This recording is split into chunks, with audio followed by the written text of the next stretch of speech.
자, 오늘 이제 르네상스 시대의 철학에 대해서 좀 간단하게 알아볼 건데요. 우리가 이제 고대 철학이 있고,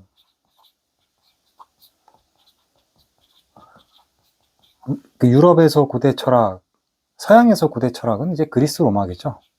그리스 로마란 말이에요. 헬레니즘까지 포함하기도 하죠. 자, 고대 철학이 중세 철학으로 이어지죠. 중세 철학.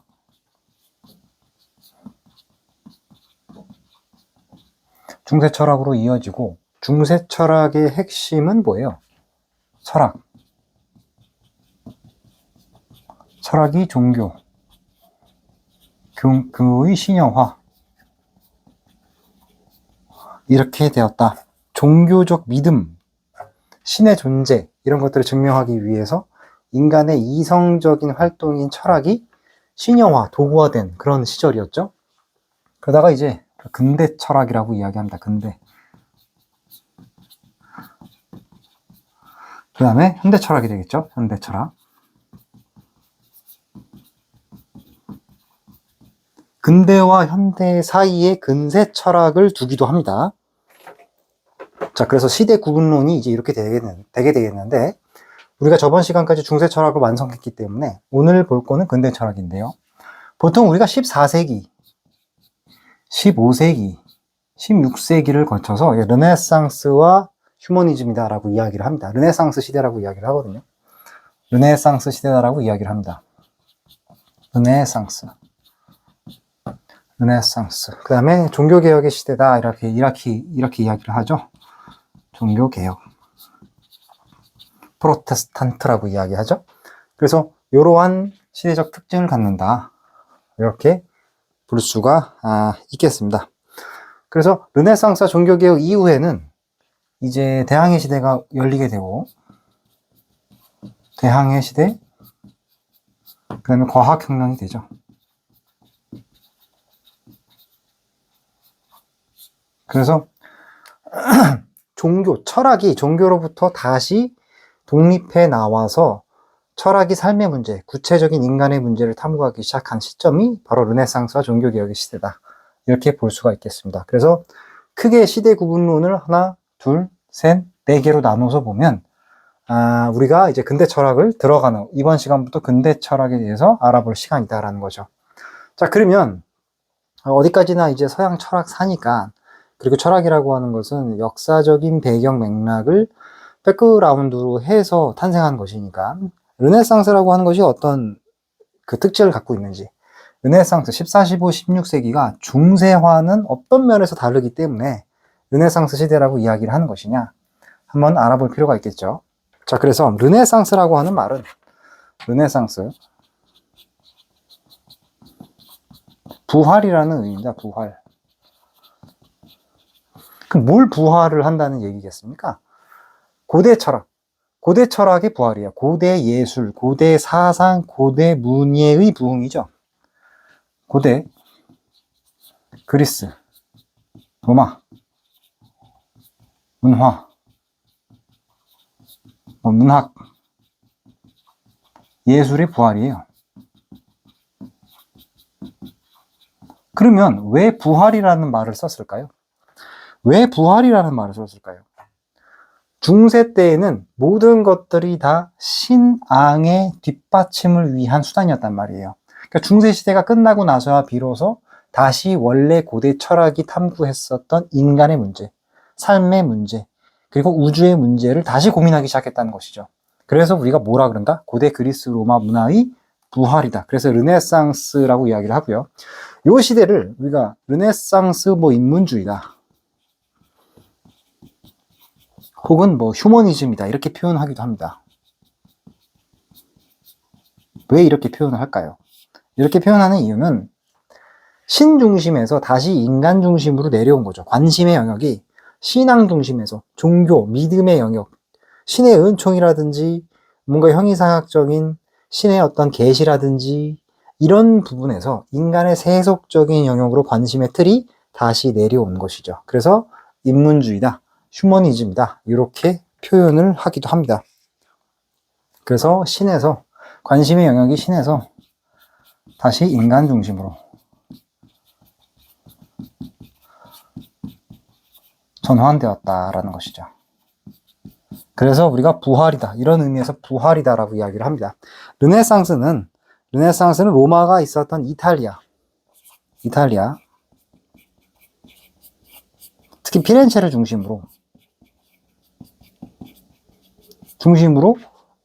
시작이 되었습니다. 특히 메디치 가문이라고 들어보셨죠? 메디치 가문이 그러니까 예술을 후원을 합니다.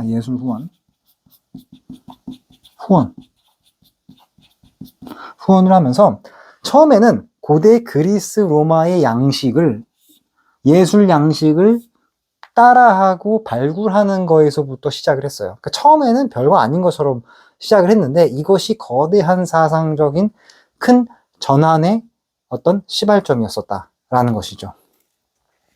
그래서 이렇게 해서 이탈리아 피렌체 메디치 가문에서 시작됐던 것이 나중에는 이탈리아 이북에 넘어서 알프스를 넘기 시작합니다. 알프스.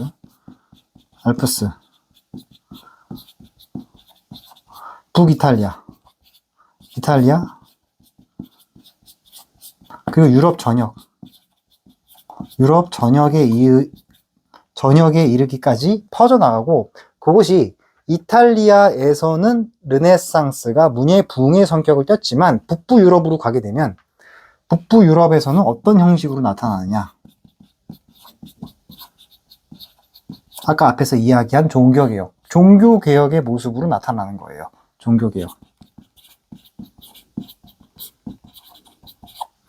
종교개혁의 모습으로 나타나게 되더라 라는 겁니다. 그러면 왜 이탈리아에서 먼저 시작을 했을까요? 르네상스의 움직임, 고대 그리스 로마의 철학과 예술을 부활시키려고 하는 움직임이 이탈리아에서 먼저 나타났었던 이유는 뭐냐면, 이탈리아가 도시국가였었어요. 중앙집권적 국가가 아니라 도시국가이면서 이 지중해를 둘러싸고 지중해에 있어서 지중해의 상공업과 무역의 중심지였다는 것이죠. 그러다 보니까 당연히 사상적으로 진보적이고 사상적인 변화에 사상적 변화를 민감하게 받아들일 수 있었던 어떤 환경적 조건, 문화, 경제적 조건을 갖추고 있었기 때문이라는 것이죠. 그리고 그것이 당시 상대적으로 낙후되어 있었던 북부 유럽으로 가게 되면 반동적인 힘, 여기서 말하는 이 당시 시대의 반동적이라고 하는 것은 중세 철학을 이야기하는 것이겠죠. 북부 유럽으로 갈수록 반동의 힘이 너무 강한 거예요. 그러니까 그것에 대한 반작용도 더 클 수밖에 없겠죠. 그래서 북부 유럽에서는 르네상스의 모습이 종교개혁의 모습을 띠게 되는 겁니다. 그래서 이것이 이제 근대 철학의 배경이다. 이렇게 볼 수가 있겠습니다. 그래서 근대 철학에 대해서 우리가 이야기할 때 여러 사람들이 등장을 합니다. 예를 들자면, 모든 사람을 다 우리가 이야기해 볼 수는 없으니까요. 자, 메디치 가문, 아까 이야기했듯이 메디치 가문이 있고요. 메디치 가문, 그 다음에 여러분들 아시다시피 미켈란젤로,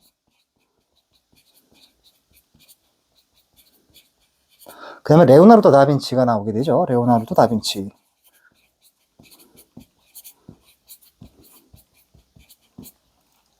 그 다음에 페트라르카.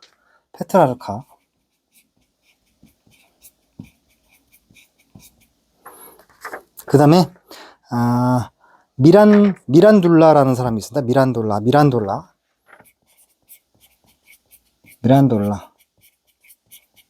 그 다음에 아주 유명한 마키아벨리가 있죠. 그래서 하나, 둘, 셋, 넷, 다섯, 여섯, 일단 대표적으로 6사람을 제가 갖고 왔는데 6사람만 있었던 건 아니지만 여기서 우리가 알 수 있는 건 뭐예요? 고대 철학에서 중세 철학, 그 다음에 중세 시대가 이제 슬슬 종언을 구하고 근대 철학이 열리는 그 시점에서 그러니까 인간의 철학이 종교 영역 안에 포섭되어 있던 시절이 끝나고 이제 비로소 종교와 철학이 분리가 되면서 인간의 관심이 신의 영역이 아니라 현실, 세속의 문제를 다시 본격적으로 다루기 시작했다는 것이죠. 그러면서 마치 기다렸다는 듯이 마치 기다렸다는 듯이 인간을 둘러싼 현실적인 각 영역의 천재적인 인물들이 등장하기 시작을 하는 겁니다. 그래서 이 당시에, 그러니까 시대의 큰 물줄기가 크게 한번 바뀔 때에는 정말 각 분야에 기다렸다는 듯이 천재들이 마구마구 등장하는 것을 우리가 역사에서 볼 수가 있습니다. 그래서 이름만 들면은 다 알 수밖에 없을 정도로, 후세 우리가 현재 살고 있는 사람들도 다 기억을 하고 있을 정도로 엄청나게 천재적인 인물들이 중세가 끝내가는 시점에서 마구 등장하기 시작을 합니다. 그래서 메디치 가문은 뭐예요? 고대 그리스, 로마 예술에 대한 후원이죠. 예술 후원. 예술을 후원한 사람들이죠. 후원. 비록 그것이 자신의 정치적인 가문의 파워를 유지하기 위한 수단적 목적을 띄었다 하더라도 엄청난 파워를 갖고 있는 가문이, 정치 권력과 상업 권력을 독점한 이러한 가문이 예술을 후원을 해서 중세시대 이전의 그리스 로마의 양식, 예술, 문예를 부흥했다라고 하는 것 자체는 대단히 뭐예요? 인간의 사고 관점이 크게 전환되기 시작했다는 것이죠. 미켈란젤로는 뭐예요? 조각가죠, 조각가. 미켈란젤로 하면은 어떤 현실 조각이란 말이에요, 현실적이란 말이에요, 현실적. 사실적. 중세 철학은 뭐야? 신적 세계를 묘사하는 단테의 신곡처럼 형이상학적이고 어떤 지옥, 연옥의 세계를 이렇게 묘사하고, 이런 관점에서 현실적인 문제로 인간의 관심이 전환되면서 예술, 조각, 미술 같은 것들도 뭐예요? 현실적이고 사실적이고, 미켈란젤로의 천지창조라든지, 그러니까 뭔가 신적인 어떤 그 아이디어를 현실적인 영역으로 끌고 와서 묘사하는 능력이 이제 발현되기 시작을 하는 것이죠. 그렇죠? 레오나르도 다빈치는 뭐 과학자이고 수학자이고, 이 사람은 안기는 데가 없잖아요. 그죠? 엄청난 과학자죠. 그래서 레오나르도 신체를 묘사한다. 인간, 신체 묘사. 인간의 신체를 묘사를 하고, 그리고 과학 관찰. 그러니까 뭔가 여기서 우리가 냄새를 맡을 수 있는 건 중세 시대의 모습에서 벗어나서 현실적인 관찰을 중요시하기 시작했다는 겁니다. 페트라르카는 문학이죠. 문학에 있어서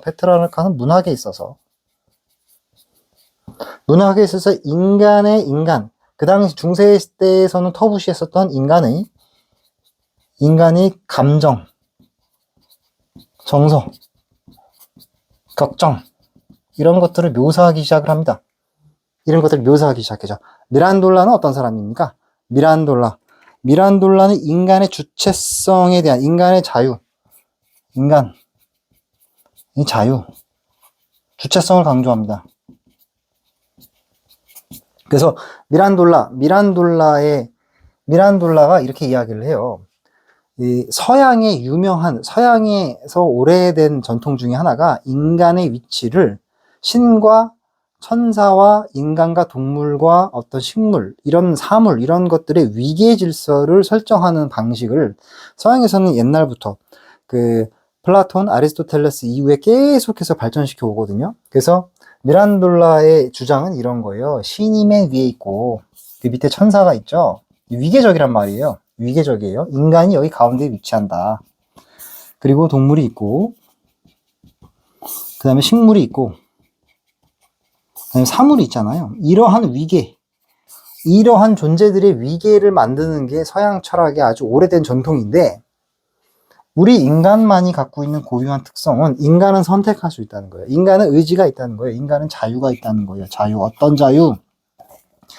자신의 의지를 고양시켜서 신적인 존재가 되거나 아니면은 동물적으로 타락을 하든가, 이런 자유, 인간은 주체적인 자유를 갖고 있다. 이게 뭐예요? 미란돌라의 사상이라는 것이죠. 그러니까 중세의 모든 것들을 신의 뜻으로 해석했었던 중세 철학에서 벗어나는 모습을 미란돌라의 사상에서도 우리가 알 수 있다. 그 다음에 마키아벨리인데요. 이 마키아벨리에 대해서는 우리가 좀 할 말이 많은데, 마키아벨리, 여러분들, 이 마키아벨리가 쓴 책이 크게 두 가지가 있습니다. 마키아벨리가 쓴 책이 로마사론이라는 책이 있고요. 그 다음에 유명한 군주론이라는 책이 있죠. 이 마키아벨리에 대해서 조금 간단하게 설명을 해보면요. 여기에다가 한번 마키아벨리 설명을 해볼게요. 자,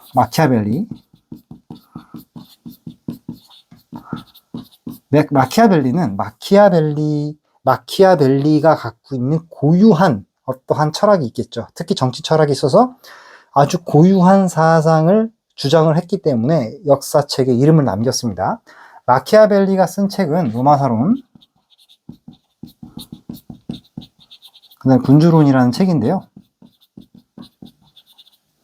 로마사론에서는 로마의 역사를 쭉 훑으면서 로마의 공화정을 가장 좋은 정치 체제라고 이야기를 합니다. 공화정. 그러나 군주론에서는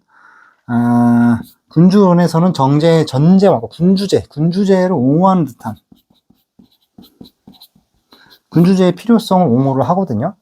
굉장히 모순적이죠. 공화정을 주장했다가 군주정을 주장했다가 이게 모순적이잖아요.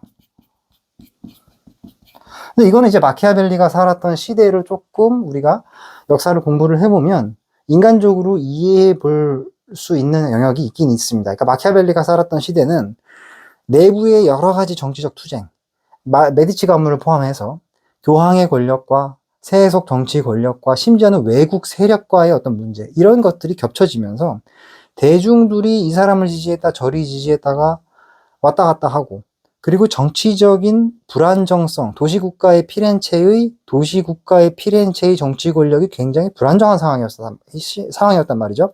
그런 상황에서 마키아벨리는 이 공화정이라고 하는 이상만을 떠들어대기에는 현실적으로 맞지 않다는 것이죠. 그래서 마키아벨리의 이제 소위 우리가 마키아벨리즘이라고 이야기를 하는데, 마키아벨리즘의 본질은 뭐냐면 이런 거예요.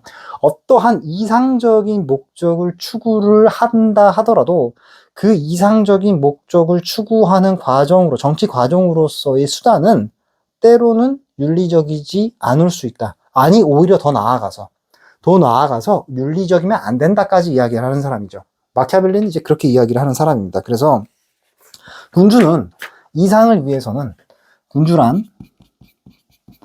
이상을 위해서는 때로는 교활하기도 해야 하고,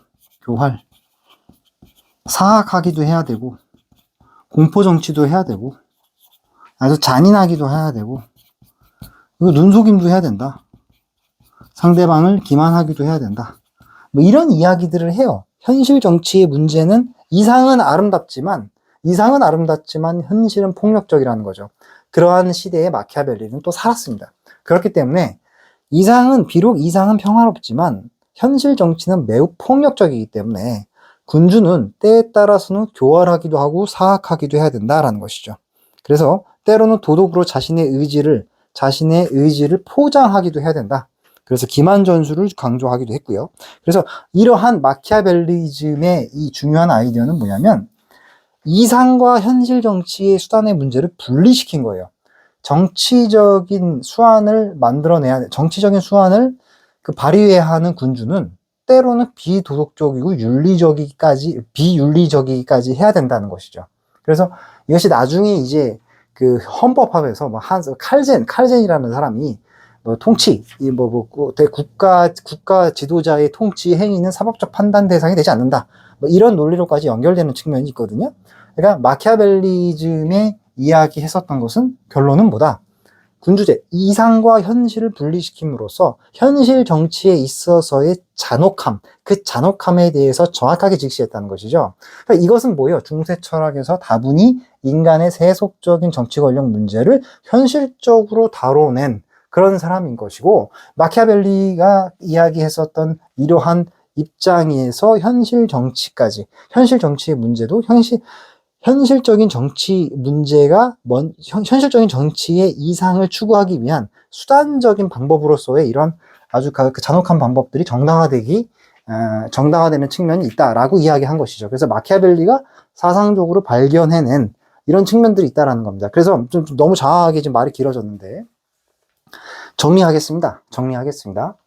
자, 고대 철학, 그리스 로마 시대가 중세 철학으로 이어졌어요. 이제 그래서 중세 때에는 철학이 인간의 이성이 종교의 시녀 역할을 했었던 그런 시절이었죠. 그러다가 이제 근대 철학으로 이어지게 되는데, 중세가 무너지게 된 계기가 여러 가지가 있지만, 이 중세가 대략 1000년이잖아요. 중세가 무너지기 시작한 계기가 여러 가지가 있지만, 이제 십자군 원정의 실패로 인해서 내부 모순이 드러납니다.